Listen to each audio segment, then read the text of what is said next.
নমস্কার বন্ধুরা, সংসারের টুকিটাকি চ্যানেল দেখার জন্য ধন্যবাদ সবাইকে। আমি এই চ্যানেলে আমার সংসারের বিভিন্ন রান্নাবান্না, বিভিন্ন কাজকর্ম, আমি কি করি সারাদিন, কি কাজ করি, সেই সমস্ত কিছু, আমার মেয়ের নাচ গান, সমস্ত কিছু আপনাদের সামনে তুলে ধরবো।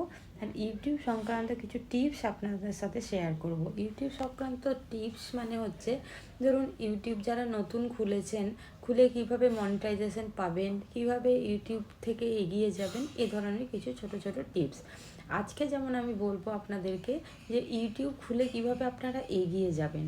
তো প্রথমেই বলবো, ইউটিউব এমন একটা প্ল্যাটফর্ম যেখানে কিন্তু আপনার লজ্জাটা কম লাগবে। কেন লজ্জা কম লাগবে? কারণ এখানে আপনার চেনা পরিজন কিন্তু কেউ নেই।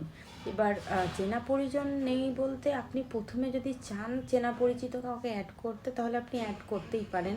কিন্তু যদি আমার মনে হয় যে আপনি প্রথমেই এগিয়ে যেতে চান, তাহলে চেনা পরিচিত কাউকে অ্যাড না করাই ভালো। ঠিক আছে? এবার অ্যাড করা মানে, ফেসবুকে যেমন আপনাকে ফ্রেন্ড রিকোয়েস্ট পাঠাতে হয়, ইনস্টাগ্রামে যেরকম ফলো করতে হয়, সেরকম ইউটিউবে আপনি কাউকে লিঙ্ক দেবেন, তবে সে আপনাকে সাবস্ক্রাইব করবে। লিঙ্ক না দিলে আপনার চেনা পরিচিত কেউ আপনাকে সাবস্ক্রাইব করবে না সচরাচর। তো তাহলে প্রথমে আমি বলবো যে আপনাকে কাউকে চেনা পরিচিতকে অ্যাড না করাই ভালো। কেননা চেনা পরিচিত থাকলেই আপনার প্রথমে একটু লজ্জা লাগবে, আপনার মনে হবে আমাকে বিভিন্ন টাইপের ভালো ভালো ভিডিও দিতে হবে, কিছু খারাপ ভিডিও দিয়ে ফেললে যদি সে দেখে আমাকে দুটো কথা শোনায় বা কিছু বলে, তো এটা আপনার একটা লজ্জা লাগবে, তখন আপনি কিন্তু পিছিয়ে পড়বেন। তো সেই কারণে প্রথম থেকে আমি বলবো যে চেনা পরিচিত কাউকে অ্যাড না করাই ভালো।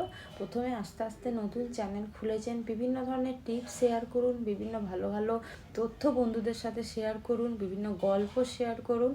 তো যেটা বলছিলাম, তো বিভিন্ন টাইপের গল্প শেয়ার করুন, বিভিন্ন অজানা তথ্য যেগুলো অডিয়েন্স জানে না, সে ধরনের কিছু শেয়ার করুন। দেখবেন আপনি সাকসেস তাড়াতাড়ি পেয়ে যাবেন। ঠিক আছে?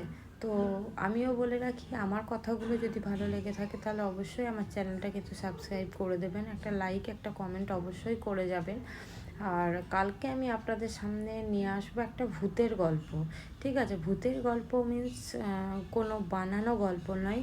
আমি কোনো এক সময় সত্যি ভূত দেখেছিলাম, সেই ভূতের গল্প আমি অবশ্যই আপনাদের, ভূত কী জিনিস, ভূত সত্যি আছে কি না, ভূত দেখা যায় কি না, সেই সংক্রান্ত একটা গল্প আমি আপনাদেরকে শোনাবো। তো যারা যারা গল্প শুনতে চান, অবশ্যই আমার চ্যানেলটা সাবস্ক্রাইব করে দেবেন। আমি কালকে আপনাদেরকে অবশ্যই একটা গল্প শোনাবো। Bye bye.